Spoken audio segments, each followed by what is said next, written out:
grab your pre-workout and turn up that volume. It is time for a new episode of the Powerlifter's Den with your host, Cam Smith. Hello, everybody. Welcome back to another episode of the Powerlifter's Den. I'm your host, Cam Smith, and today we have a little special episode, a little shorter episode. Today we have on Zac Meyers and his coach, MJ Greeno. Zac is recently the champion of the 2024 Reach Rumble. Zac and MJ, why don't you guys introduce yourself? Mike Greeno. I'm the guy that wears tracksuits and pro meets and stuff like that, so you probably know who I am. But yeah, been doing this for a while, and me and Zac's been working together for probably a year and a half, almost 2 years now. I'm Zac Meyers, former all-time world record holder. Just won the Reach Rumble 2024. You're putting in work. Yeah, so I remember we had, Zac, I had you on before, but since then, obviously, the Rumbles happened, and I kind of want to hear a little bit about what got you guys to sign up for the Rumble, maybe if Richie reached out first, or what kind of made that decision for you guys to think this was the next meet for you. Yeah, Richie reached out to me and was like, well, we started talking about it at actually the American Pro 2. He was trying to just like spitball ideas about a meet he was wanting to put together, and he was wanting to have me as an athlete there and how he wanted to do it, and it finally all came together. Like 8 months or so later. Yeah, I mean, Richie approached me at the American Pro 2, I believe, and he's like, hey, I got this idea for a meet. And I'm like, he goes, what are your thoughts and stuff like that? And I was like, well, I mean, you sponsor a number of my athletes. At the time I was working with Fernando Arias, and I was working with Zac, and I was working with a number of people and stuff. I was like, game on, let's go. So it evolved. It was an interesting. It was interesting to see like what it started with, not being an abs meet and stuff like that, like initially, to like what it grew to. So yeah, and then as far as kind of the prep goes, obviously it's a total meet, and like with the American Pro, it's specialty bars and like mono and like things like that. You can use wraps or sleeves or whatever, but this one it's a pretty strict, and it's like there's no weight classes necessarily. It's kind of a different I guess goal. Obviously the goal is the biggest total, but right.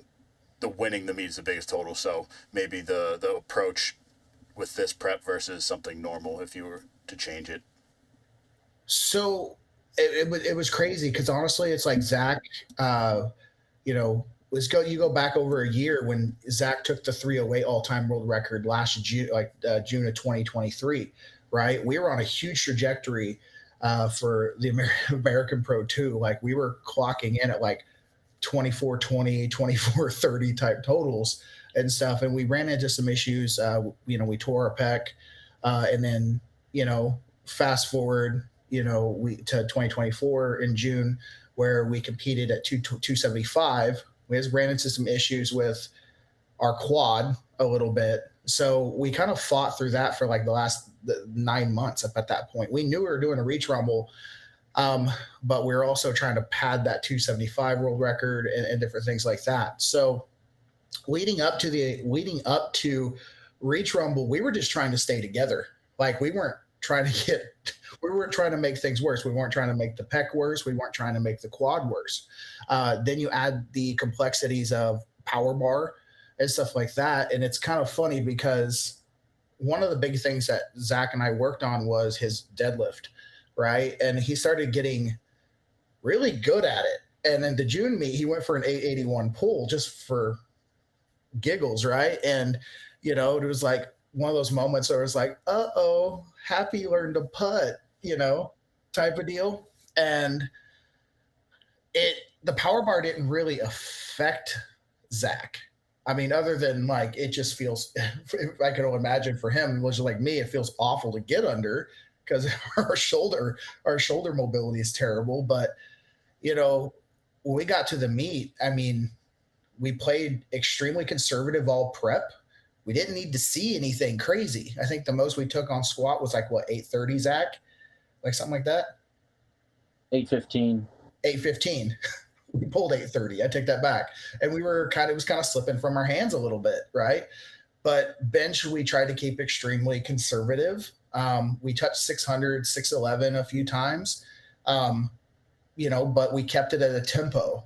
We didn't like really, really put in like all feet forward into the groove. We didn't do a lot of overload work or anything like that, like kind of like what we had done, because we were just trying to protect our space and stuff. So us even going into Reach Rumble, we weren't entirely sure what we were capable of. We knew our low water marks, and we were pretty confident in those as like openers. We're like, we just kind of touch these regularly, but like really, really pushing it, like we saved it toward meet day, and it paid off pretty good in a lot of ways. So yeah. And Zach, just remind everybody what the numbers you hit at the meet were.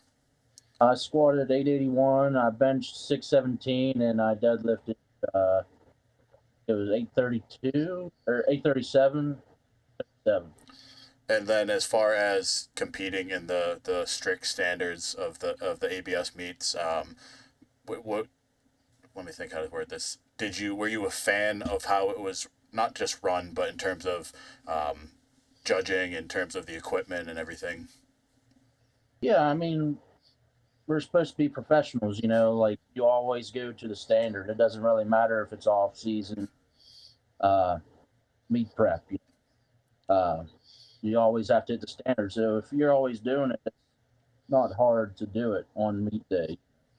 I don't really think it was hard to go to standard. I mean, like I said before, I tore my ACL, so like my one leg is a little bit higher, pretty much any given squat. Yeah.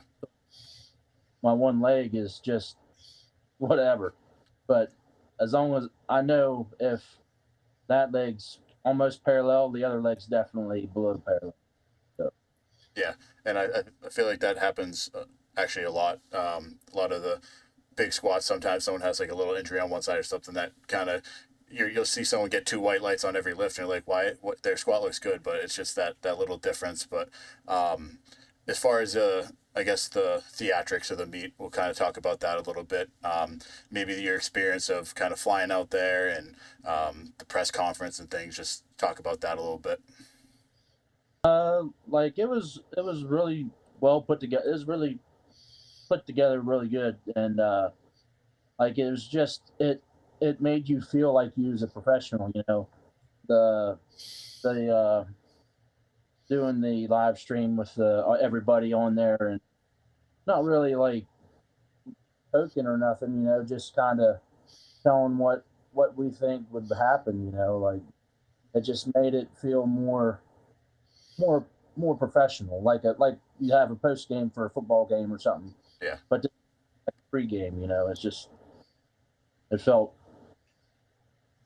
like that we was professionals. Yeah. And then as far as the kind of the plan going into game day, maybe what was some of the strategy behind that? So, go ahead, Zach. So like Greeno said, like we didn't really know how squat was going to go. The other two was a given pretty much, but squats, like we only went to, like we said, 815. So if squats was going to be good, it was going to be a great day, and that's what happened. I mean, we didn't technically miss any squats. I mean, let's make that clear, right? So we in theory, morally, we went 8 for 9, right? Because the second squat was 859 and we missed it. And I was like, well, maybe it's depth or something like that. And I didn't question it because I was like, interesting. And then the head judge was like, hey, come here. And he's like, he missed it. He missed the rack command. And I just looked back at Zach and I was like, you missed the rack command, dude. Like you jumped the command. He's like, oh, okay. And so, but we still went up. That's the reason why we didn't go to like over 900, because the goal ultimately was like maybe 815, 859, and then send it to like 904 or something like that. Small PR. And since he got reds on that, jumped to command, we just went to 881 because we knew that in the pocket, like things was, we knew that like, so there was this like gold, kind of this gold number that kind of went in, and it was like 50 kilos. That was the win condition for us. Like, and I had talked to Allison about this, talked to Zac about it a little bit, but I was letting him focus on lifting. I was like, if we get 50 kilos off our subtotal, like going into deadlift, that door is shut. There's no one that can touch us, because Frank had already, like, like going into like after the third squat, like Frank would already like showed that like he was pretty mortal. Like his bread and butter lift, like we're like, I looked at Allison, I was like, that's it. Yeah. That's the door. That's how we just put ourselves to win. And all we had to do was get as close to 50 kilos as possible. And we would force Dave to basically do the most legendary shit you can think of, right? Pull the biggest conventional deadlift all time in a full power meet. Pull 981. Are you ridiculous? If Zac would have got his third deadlift, we would have forced Dave to try to pull 1,003. Like, could you imagine that? That's just, he had to load that just to win. Yeah. And then I guess as far as the more the strategy, like in terms of like the flight list, like where you were in the flight, maybe how that kind of affected maybe some of the decisions. So I actually had 2 clients there. So I had a little bit of like leeway. So I had my client Tyler Gulbranson as well. Mm-hmm. And he had a pretty good day, but there was a couple lifts that he had to scratch, right? So some people were just like scratching, like, nah, no more, and stuff like that, and just kind of scratch off of it and they go to the top. I was like, no, I'm going to give Zac more time. I'm like up 2.5 kilos and give that free runoff of time. Yeah. So I had the ability to manipulate an additional minute of time for Zac. I was like, hold on. I was like, we got time. We're going to run this off a little bit. So I think like at the end of the day, like the speed of the meet, Zac trains really fast. Like he usually just sends me the whole collection of like things that like, he's like, here's my entire myriad of stuff. And it's like 30, 40 minutes after he's got to the gym or something to that effect or whatever, like after the whatever. But he's usually through his warm-up progression and into his work sets really, really fast. So, and Zac, you can talk about this a little bit, but like it's one of those things where we didn't really kind of miss a beat. The speed and format of it was not a challenge for us at all, other than just get done, take a little bit of a breather, get the warming up, right? So, but going back to like kind of how the meet was ran, one of the greatest things that I think that's ever come from like pro level powerlifting, and this came back from like the Showdown 1 and 2, was like warm up room chaperones. The basics done right, having people in the warm up room, loading your plate, like organizing, taking control of that type of stuff, right? Having spotters and loaders back there, like all you have to do as a lifter and a coach is just call the weights and get in line. Yeah. And just kind of run. And that's probably one of the most beautiful things about the entire meet is that warm-up room, even though it was 13 lifters, it was ran like a well-oiled machine because there was people back there with their entire job in life just to load plates for people. And that's kind of a cool thing. So it allowed a lot of less stressful situations where there's people just fighting over how to get in and stuff like that.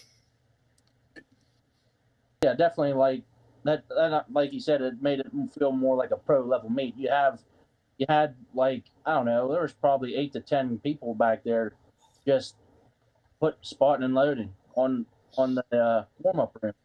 You know, like it really helped the speed of the warm ups. Like in general, you know, they would, like you said, you'd tell them they're not your number, they throw it on, and then you're going. You know, it warm ups move really fast, but I do train pretty fast, namely because Allison don't like to be at the gym very long, but yeah, kind of touch point on that is that's something I've noticed when just going to some of the pro level meets, just because some of my friends compete at the pro level. Just you do see the warm up room way more fluid and many like more people there versus a local meet where it's just a free for all and you have these random people that are trying to load their own weights, and it's like you're killing yourself by loading all these plates. And I do like the idea of having a meet where the actual meet itself has people that are running that instead of, I think it's just at the pro level, most people have like their crew because they're either a gym owner or they train in a group and they're at that level. But I think that's really cool that they brought their own squad for you guys. Yeah, for sure. But yeah, I've always trained fast.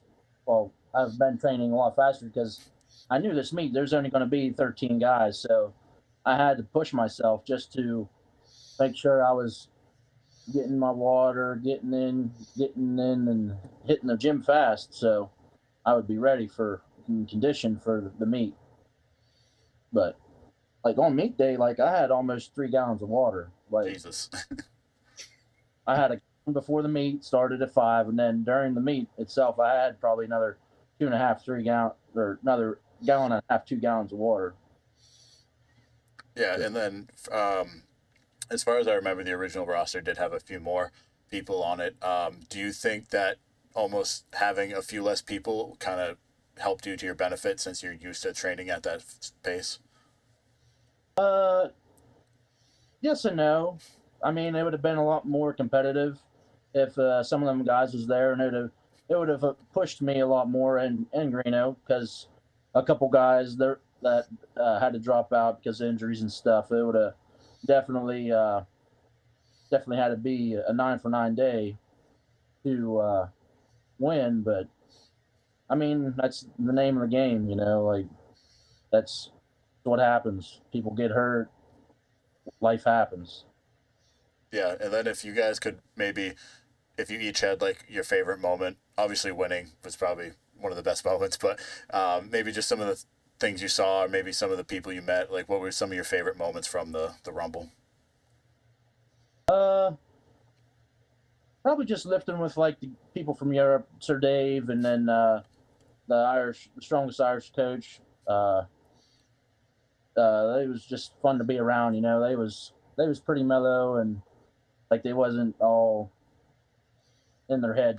Just how some lifters are just real quiet and reserved like me. Like it was just they was there to compete, and I mean, not help people, but like just be there for each other. Yeah. There's some simplicity about a power bar meet in the untested space. And I wasn't a believer at first, right?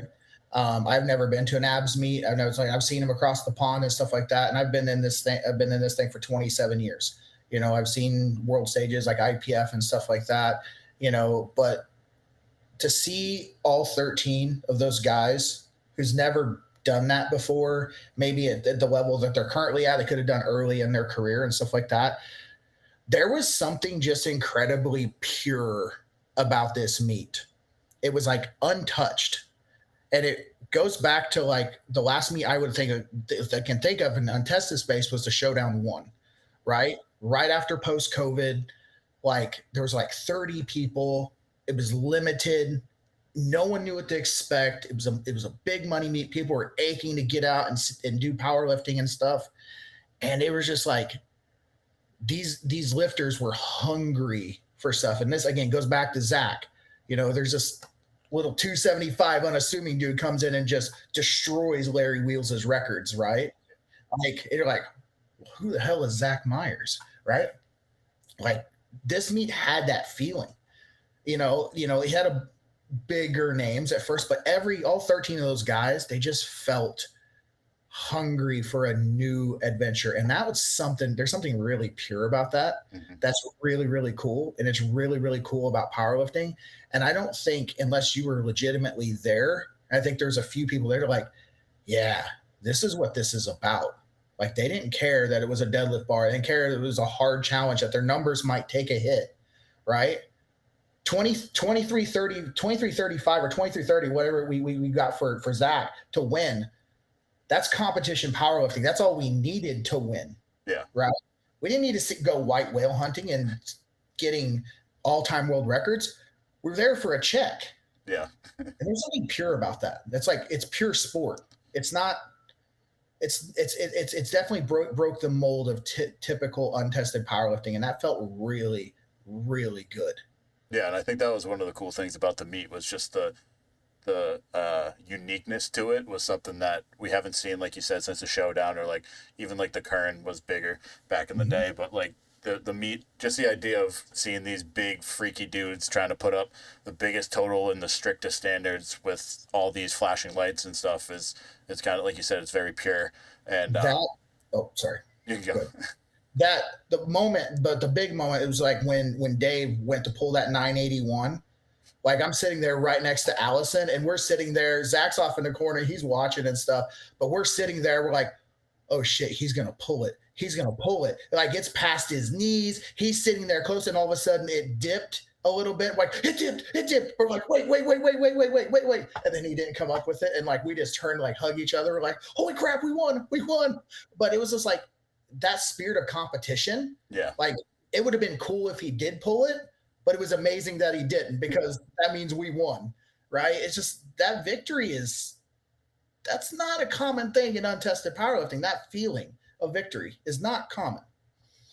Yeah, maybe Zach, maybe talk about kind of your feelings in that moment. Yeah, I was like, shit. I was like, yep, there it is. I already accepted second place.